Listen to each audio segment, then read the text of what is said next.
এবার বাংলাদেশের কোচ নিয়োগের দায়িত্ব নিলেন স্বয়ং নেইমার জুনিয়র। সেখানে 8 থেকে 10 জন কোচের তালিকাও করেন এই ব্রাজিলিয়ান। শুনতে অবিশ্বাস্য লাগলেও এমন ঘটনায় সত্যি, যে ঘটনার সত্যতা নিশ্চিত করেছেন নেইমারের ব্যক্তিগত সহকারী। বাংলাদেশের ফুটবলের কোচ নিয়োগে কিভাবে যুক্ত হলেন নেইমার, তা নিয়ে থাকছে প্রতিবেদন। এক মুহূর্তে আপনার মনে হতে পারে আদৌ কি ঠিক সংবাদ পড়ছেন?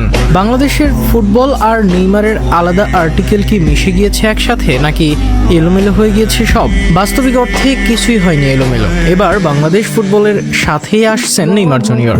বাংলাদেশের কোচ নিয়োগে রাখছেন সরাসরি অবদান, আর সেটা নিশ্চিত করেছেন নেইমারের ব্যক্তিগত সহকারী রবিন মিয়া। সাম্প্রতিক সময়ে চুক্তি শেষ হয়েছে বাংলাদেশের সাবেক কোচ হাভিয়ের কাবরেরার। নতুন করে কোচ নিয়োগ করতে যাচ্ছে বাংলাদেশ। এর মাঝে এসেছে অনেক সিভিও, আবার বাফুফেও আলাপ করেছে অনেকের সাথে, আর সেই কাজেই বাফুফেকে সাহায্য করেছেন নেইমার। নেইমারের এই সাহায্যের কথা স্বীকার করেন তার ব্যক্তিগত সহকারী রবিন মিয়া। নেইমারের সহকারী রবিন মিয়া বাংলাদেশি, যিনি নিয়মিত যুক্ত থাকেন দেশের ফুটবলেও। সেই রবিন মিয়াকে সাম্প্রতিক সময়ে এক ভিডিওতে জিজ্ঞাসা করা হয় কোচ নিয়োগে সে কোনো সাহায্য করতে পারবে কিনা। জবাবে রবিন বলেন নিজের কার্যক্রমের কথা। সেখানে তার বস নেইমার জুনিয়রের কাছে নিয়ে সাহায্য চান রবিন। এই ব্যাপারে আন্তরিকতা দেখান নেইমার এবং 8 থেকে 10 জনের নামও বলেন তিনি।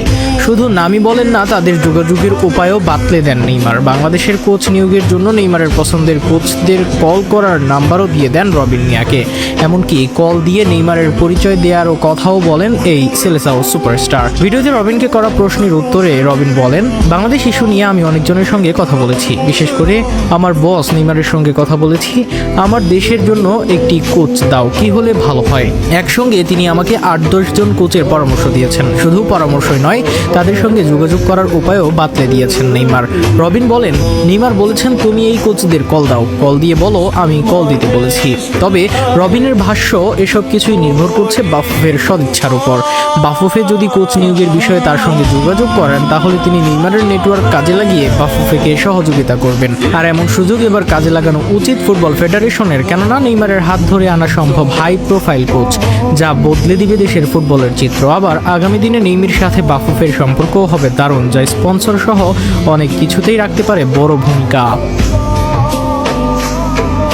जुदाई ने तेरी कदर कराई, ते सबर दा दिल सबर